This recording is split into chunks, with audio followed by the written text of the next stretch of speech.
Today's recap is the Happytime Murders. In Los Angeles, humans live in harmony among themselves, but it comes at the cost of puppets being treated as second-class citizens who are even poached for their feet to create good luck charms. We're introduced to Phil Phillips, a former cop turned private investigator. To set the stage for his character, after witnessing some kids steal another puppet's eye, Phil steps in to help. When one of the kids calls him a fluffy blue sock, Phil retaliates by delivering a cheeky punch to the kid's head. We then meet Bubbles, Phil's secretary, who seems to have romantic feelings for the little blue guy. After the two catch up, she informs Phil of a new client waiting for him in his office. Enter Sandra White, a puppet who comes to Phil for help regarding a letter she received threatening to expose her secret. Curious, Phil asks about the secret, and she revealed despite her appearance, she's very addicted to getting freaky. She'll get freaky with anyone and anything, again and again. She's afraid this information, if made public, would reflect poorly on her family. After she gets a bit suggestive about her payment, Phil insists on his usual rate. Recognizing the P on the blackmail letter, Phil has his first lead and heads to Vinny's puppet Pleasureland. There, we're introduced to Vinny, but before Phil can start questioning, he's taken aback by what's happening in the back room. It's explained they're filming Cows Gone Sour 2, Even Milkier. Getting back on topic, Phil asks Vinny if he has the latest edition of a dirty magazine and confirms that the blackmail letter shares its font with the magazine. Phil inquires if they keep track of who buys what, and Vinny confirms they do, directing Phil to the office. On his way there, Phil bumps into a puppet he recognizes, Mr. Bumbly Pants, who pretends not to know him out of embarrassment over his addiction. As Phil looks over the records, a hooded figure enters the shop with a shotgun and holds Vinny at gunpoint. Mr. Bumbly Pants knocks into a shelf, distracting the gunman, and begins leaking a glittery substance. Seizing the opportunity, Vinny grabs his gun and shouts, "Freeze, punk!" But without hesitation, the mysterious figure blows Vinny into a flurry of feathers, prompting Bumbly Pants to lay some eggs in shock. The gunman proceeds to get a little carried away, taking out the octopus, the cow, and finally, poor Bumbly Pants himself. Thoughts and prayers. Phil finds what he was looking for in the records, completely unaware of the chaos that just unfolded in the shop. He's shocked by the state of the store when he returns.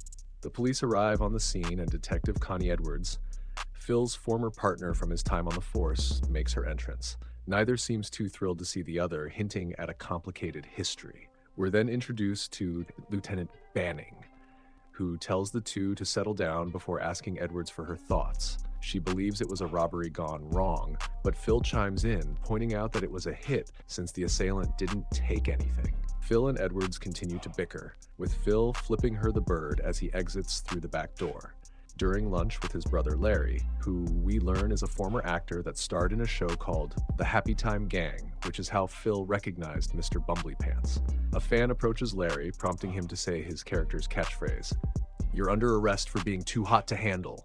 Phil is dismissive of acting as a career and insults the fan after she leaves, also criticizing his brother's bleached skin and fake nose. Larry reminds Phil that the Happytime Gang was groundbreaking, being the first network show with puppets. Phil, however, expresses a pessimistic view that they live in a human world. Larry crosses a line by mentioning that Phil was the first puppet cop and the last, causing Phil to leave. As he goes, Phil tells his brother he loves him, but sometimes he can be an asshole. Later that night, as Phil reads over old newspaper clippings, we discover that he was a top marksman, and Edwards testified against him when he was still on the force.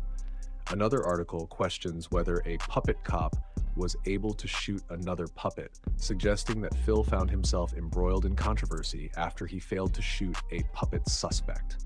That same night, we see Larry in a hot tub with a woman, and they're watching his show. Larry suggests she make more drinks, so she leaves to do just that. Meanwhile, someone breaks a padlock, opens a gate, and lets 3 dogs loose. The dogs, upon seeing Larry, grab him and begin tearing him apart by pulling him in different directions. In an attempt to help, the woman accidentally pulls off one of his legs. The next morning, Phil storms into the crime scene and Lieutenant Banning grabs hold of him. However, after Edwards makes an inappropriate comment, Phil breaks free from the lieutenant and tackles her into the hot tub, where the two proceed to wrestle, with Phil getting bitten in the dick. Afterward, Edwards apologizes, not realizing that was Larry, commenting that the last time she saw him, he was a lot bluer. Phil, confused by what she means, calls her a racist.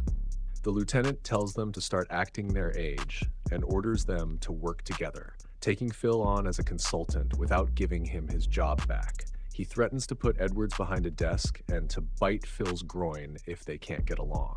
Phil vows to catch the murderer who turned his brother into a chew toy, believing Larry's death is linked to the incident at Vinny's.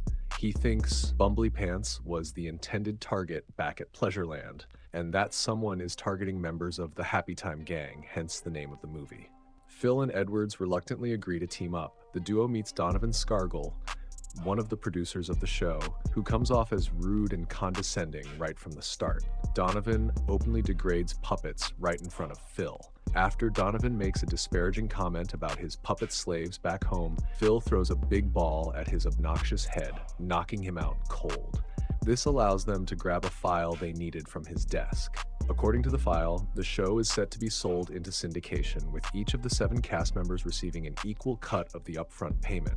This suggests that one of the cast members might be the suspect, seeking a larger share of the pie. The duo start with Lyle and, upon entering his auto repair shop, find themselves at gunpoint with a dozen or so puppets. They locate Lyle, who recognizes Phil but tells him that humans aren't allowed in their game. Phil responds by saying Edwards isn't entirely human, and Edwards reveals she has a puppet liver. Lyle, thinking that's bullshit, demands she prove it by snorting hard rock candy, which no human would be able to handle due to its high sugar content. This isn't a code, by the way, it's literally sugar. Edwards successfully passes the test, and Phil and Lyle head out to the alley to talk, with Lyle offering condolences for Larry before pouring one out for the homie. Edwards stays inside to play poker with some puppet gangsters. However, tensions soon rise as one puppet uses derogatory terms towards her and treats a female puppet horribly. Taking issue with all of this, Edwards goes full John Wick on the puppet gangsters before holding the main culprit at gunpoint and forcing him to apologize. Meanwhile, outside, a suspicious vehicle pulls up and commits drive-by on Lyle. Phil manages to duck for cover as 2 of Lyle's men are dispatched. Phil returns fire as the car flees. Edwards finally appears, having missed the gunfight due to being preoccupied with canned stuff. The next morning, Phil and Edwards split up, with Phil returning to his office where Sandra White is waiting for him. She reveals that the blackmailer sent her another note, this time with a photograph of her and Jenny, the only human cast member from the show, and Phil's ex-girlfriend. Phil recognizes the picture as having been taken at Star Showgirls. Sandra goes on to seduce the detective, and the two proceed to get extremely freaky just as Banning arrives with FBI Special Agent Campbell. Overhearing the commotion, they awkwardly wait outside his office for the puppets to finish, with Phil blowing his silly string load all over the place. Zooey mama. Afterwards, the FBI agent informs him that they need to know his whereabouts during the murders, suggesting he's a suspect. Phil excuses himself back into his office, and we then hear the sound of breaking glass. Campbell rushes in to discover a broken window and issues an APB on the sock. As this is unfolding, Edwards has been looking for another old Happytime gang member, Goofer. She finds him after a day of searching, and it turns out he's a homeless sugar addict who offers to suck on her for 50 cents. Although flattered by the price, Edwards declines, but Goofer takes this as a yes and rushes her, only to get socked in the face with a cheeky punch. Beyond mentioning the word wife, which may or may not be a clue, he ultimately proves to be useless to Edwards. She leaves, but not before stealing some of his sugar. Again, that's not code, it's actually sugar. Phil heads to Star Showgirls to find Jenny, who works there as an entertainer. She claims not to remember Sandra and becomes emotional, reflecting on her past with Phil. Later, we see Phil walking Jenny to her car. The two share a moment and a kiss. As the two part ways, the car explodes, killing Jenny. The police immediately begin to arrive as this happens, prompting Phil to flee. Not knowing where else to go, Phil heads to Edward's apartment to hide out, finding her passed out. He has a flashback to the incident that led to him being taken off the force. Edwards was being held hostage by a puppet thug. Phil took a shot at the thug, barely missing. The bullet hit an innocent puppet father right in front of his young daughter. The thug shot Edwards in an attempt to escape, but Edwards ended up shooting him before he could get away. Due to the severity of her wound, Phil took her to a puppet hospital right across the street to save her life, explaining the puppet liver. Edwards wakes up, and Phil informs her that Jenny is dead. Edwards offers her condolences, and shortly after, she receives a phone call informing her that Goofer has been found dead under a pier from an apparent overdose. During the car ride to find the two remaining Happytime gang members, Ezra and Kara, also known as the Kissing Cousins, Edwards expresses her confusion about her own identity. She's not human, but she isn't a puppet either. Phil apologizes for missing the shot and expresses his sympathy for her struggle. Upon arriving, the two gear up, and as they do, they hear a scream coming from inside the Kissing Cousins' home, prompting them to rush in. As they search the house, they find some deformed puppet children before stumbling across the mangled remains of Ezra and Kara. However, the puppet murderer is still in the room. The murderer knocks Phil down as they flee, and Phil gives chase, but upon exiting the house is greeted by Campbell and several other agents. Both Phil and Edwards are arrested. Phil and Edwards watch Campbell interrogate Sandra, whose real name turns out to be Sandra Peterson, Jenny's wife. Sandra lies, claiming that Phil killed Jenny in an attempt to keep Sandra all for himself. This is something I cannot show you in a YouTube video, but Sandra reveals an unexpected detail. She has purple hair down there. Phil insists it's a setup. Edwards goes to speak with Campbell, who expresses anti-puppet sentiment and makes an unnecessary comment about her puppet liver, which leads to a heated confrontation. As a result, Campbell suspends Edwards.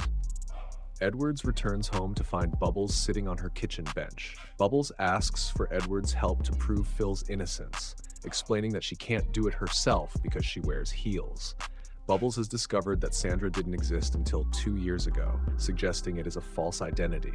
Edwards agrees to help. They head over to Sandra's apartment and discover a secret room containing a planning board detailing a conspiracy to frame Phil for the murders of the Happytime gang. Edwards questions why Sandra has a photo of Jasper Jacoby, the man Phil accidentally killed, and realizes that Sandra is Jasper's daughter. Thanks to the purple hair down there. Unfortunately, Bubbles accidentally presses the play button on a tape recorder, triggering a trap that ignites a fire and destroys all the evidence in the room. Edwards visits Phil, who is still in custody, and tells him what she knows about Sandra.